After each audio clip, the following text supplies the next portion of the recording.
بسم اللہ الرحمن الرحیم۔ السلام علیکم ورحمۃ اللہ وبرکاتہ۔ قصص الانبیاء حضرت ادریس علیہ السلام، پیدائش اور شجرہ نسب۔ حضرت ادریس علیہ السلام اللہ تعالیٰ کے تیسرے نبی تھے جو حضرت آدم علیہ السلام اور حضرت شیث علیہ السلام کے بعد نبوت کے جلیل القدر منصب پر فائز ہوئے۔ مورخین کے مطابق آپ علیہ السلام کی ولادت بابل، عراق یا مصر کے شہر منفیس میں یعنی منصف میں ہوئی۔ آپ کا اصل نام اخنوخ تھا، جبکہ قرآن کریم اور احادیث مبارکہ میں آپ علیہ السلام کو ادریس کے نام سے پکارا گیا ہے۔ روایات کے مطابق حضرت ادریس علیہ السلام نے دنیا میں لوگوں کو سب سے پہلے لکھنے، پڑھنے اور تعلیم حاصل کرنے کا درس دیا، بلکہ اپنی زندگی کا بیشتر حصہ اسی درس اور تبلیغ میں صرف کیا۔ چنانچہ لوگ آپ علیہ السلام کو ادریس یعنی درس دینے والا کہہ کر پکارنے لگے۔ آپ علیہ السلام کا حضرت شیث علیہ السلام کی 5ویں پشت سے تعلق تھا اور آپ علیہ السلام کا شجرہ نسب یوں ہے: ادریس بن یارد بن مہلائل بن کینن بن انوش بن شیث علیہ السلام بن آدم علیہ السلام۔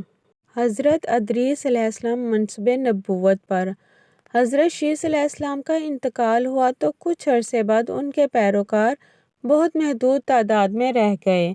قابیل کی اولاد نے کفر و شرک، بدکاری اور بے حیائی کا بازار گرم کر رکھا تھا۔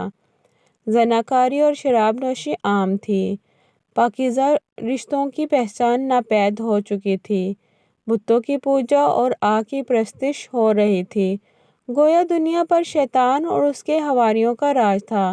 حضرت آدم علیہ السلام اور حضرت شیث علیہ السلام کی قائم کردہ شرعی حدود اور احکامات الہی کو پامال کیا جا رہا تھا، اور یہی وہ وقت تھا کہ جب اللہ جل شان نے اس بگڑی قوم میں ایک نبی مبعوث کرنے کا فیصلہ کیا اور اس عظیم منصب کے لیے حضرت شیث علیہ السلام کی نسل سے حضرت ادریس علیہ السلام کا انتخاب فرمایا۔ حضرت ادریس علیہ السلام میں وہ تمام خوبیاں بدرجہ اتم موجود تھیں جو اللہ کے نبی میں ہونی چاہیے۔ آپ علیہ السلام حضرت آدم علیہ السلام کے دین کے پیروکار، نہایت عبادت گزار، متقی، پرہیزگار اور انتہائی سچے انسان تھے۔ بابل سے مصر کی جانب ہجرت۔ نبوت کے منصب پر فائز ہوتے ہی آپ علیہ السلام نے اپنی قوم کے بھٹکے ہوئے لوگوں میں وعظ و تبلیغ کا کام شروع کر دیا، لیکن راہ ہدایت کا یہ درس اور نیکی کی باتیں ان لوگوں کو بہت ناگوار گزرتیں، چنانچہ وہ آپ علیہ السلام کے دشمن ہو گئے۔ آپ علیہ السلام اور آپ علیہ السلام کے پیروکاروں کو طرح طرح سے اذیتیں دینے لگے، یہاں تک کہ آپ علیہ السلام نے ان کی ایذا رسانیوں سے تنگ آ کر بابل سے ہجرت کا ارادہ کر لیا اور اپنے پیروکاروں کو اپنے اس فیصلہ سے مطلع فرمایا۔ چونکہ بابل اور دریا فرات اور دریا دجلہ کے کنارے ایک سرسبز شاداب علاقہ تھا، لہٰذا لوگوں کے لیے اس علاقے سے ہجرت کرنا خاصا مشکل فیصلہ تھا، اور انہوں نے اس حوالے سے تحفظات کا اظہار بھی کیا، لیکن پھر حضرت ادریس علیہ السلام کے سمجھانے پر وہ لوگ آپ علیہ السلام کے ساتھ ہجرت پر تیار ہو گئے۔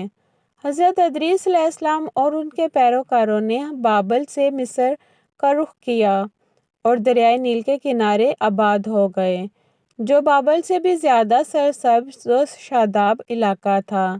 حضرت ادریس علیہ السلام نے یہاں کے لوگوں میں درس و تبلیغ کے کام کو جاری رکھا۔ آپ علیہ السلام اس وقت لوگوں میں رائج تمام زبانوں سے واقف تھے اور عوام کو انہی کی زبان میں درس دیتے تھے۔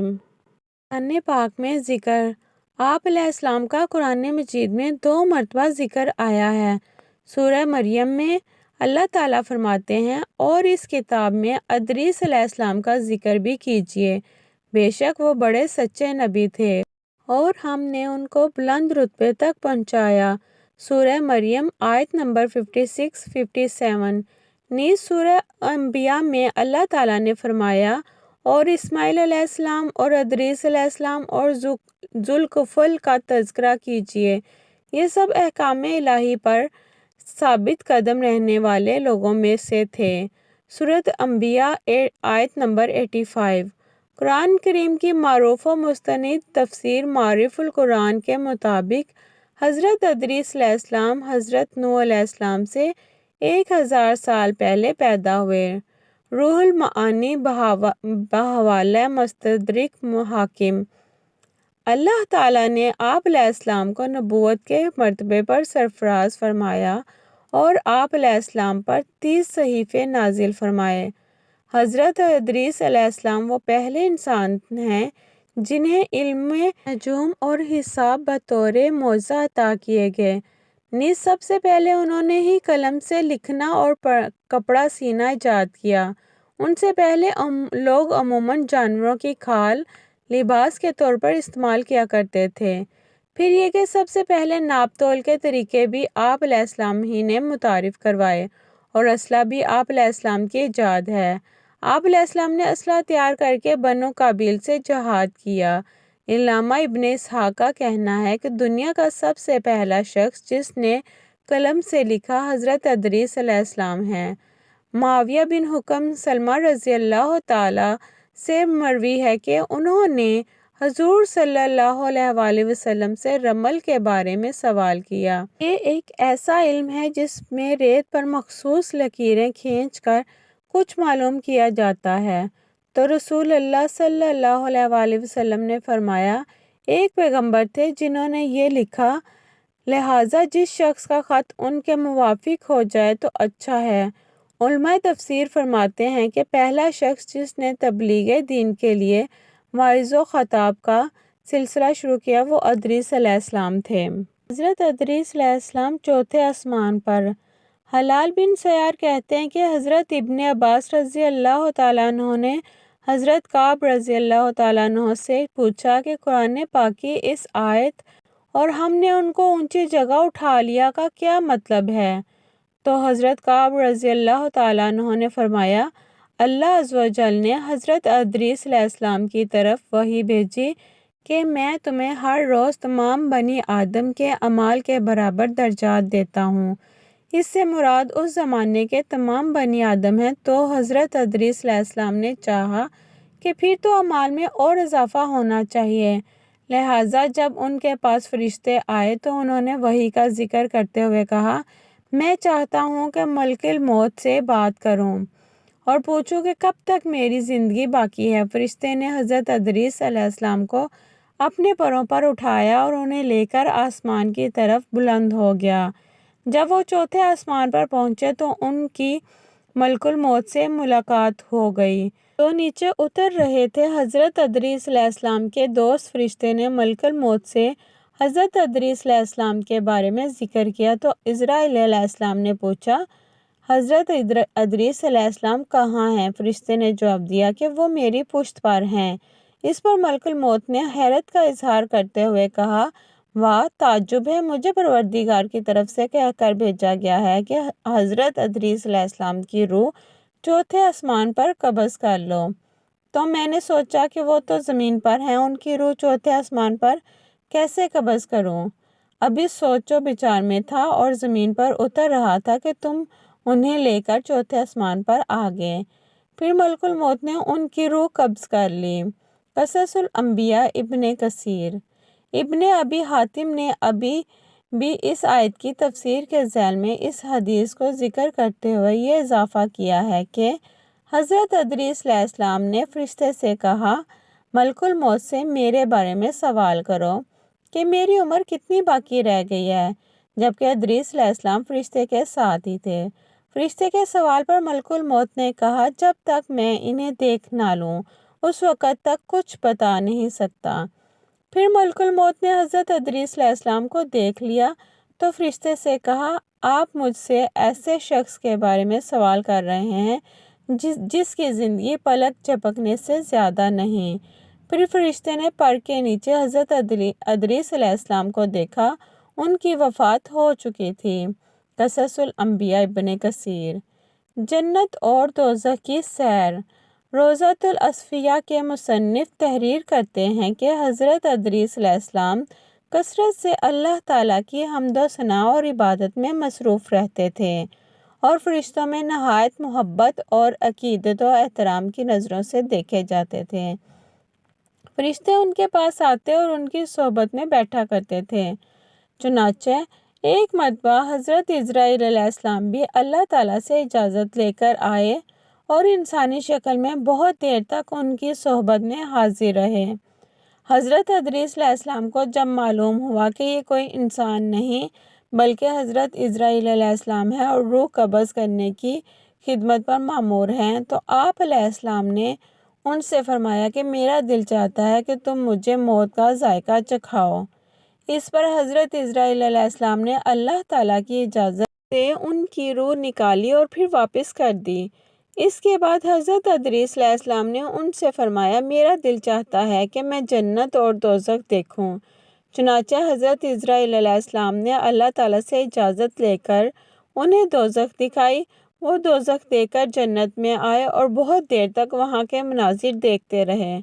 آخر حضرت اسرائیل علیہ السلام نے عرض کیا کہ اب وہ واپس تشریف لے چلیے، مگر حضرت ادریس علیہ السلام نے جواب میں کہا کہ جب تک جنت اور دوزخ کو پیدا کرنے والا مجھے یہاں سے جانے کا حکم نہیں دے گا اس وقت تک یہاں سے نہیں جاؤں گا۔ چنانچہ اللہ تعالیٰ نے ایک فرشتے کو مقرر فرمایا کہ وہ ان کے درمیان فیصلہ کر دے۔